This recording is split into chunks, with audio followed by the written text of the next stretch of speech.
Hello everyone, my name is Kate. I'm a relationship coach. In my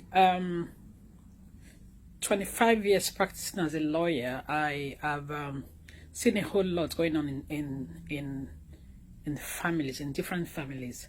I've seen lives destroyed, children running out in the streets, husbands losing all their life savings, everything they've worked for in their old age, women ending up in mental hospitals. Sometimes some of them diagnosed with terminal illnesses and eventually they die as a result of anger, bitterness, loneliness, frustration, and problems in marriages. One thing we must realize as men and women is that we cannot do without each other. But there are principles. There are principles. Just like every other thing in life, we have principles that has to do with our businesses, principles with friendships, principles in relationships. When we say I do, when we decide to choose that man or that woman to say I do, we must realize that it is a very, very, very important decision, which might actually not only affect only us, it affects people in our children, it affects extended family members, it affects the community, and even the world at large. So in making that choice or that decision to say I do, we must realize that staying true to our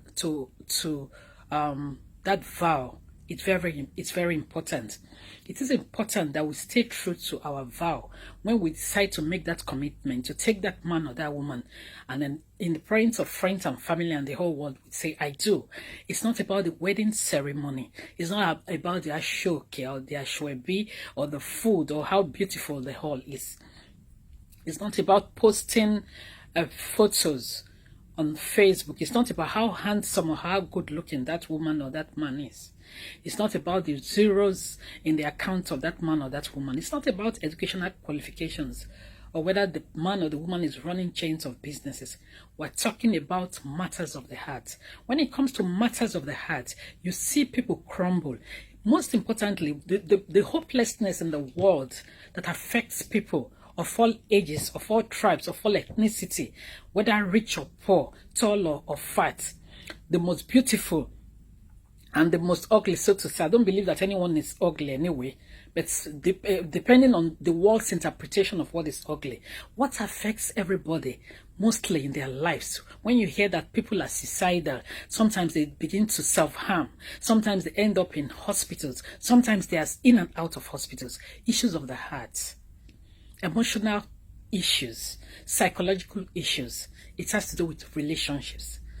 When relationships fail, when we get betrayed by friends, when we get betrayed by family members, when we get betrayed by people who we either call our husband or our wives, these things actually is like piercing a heart through the hearts of that man or that woman. We have to be very careful in dealing with people who God have placed in our lives.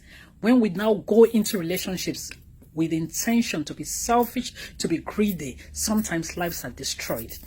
A young, beautiful woman last Sunday, obviously, committed suicide. She parked her SUV car in Lagos, Nigeria, jumped into the lagoon. Because of what? Because of betrayal. Because of what? Because of decisions also that she has made.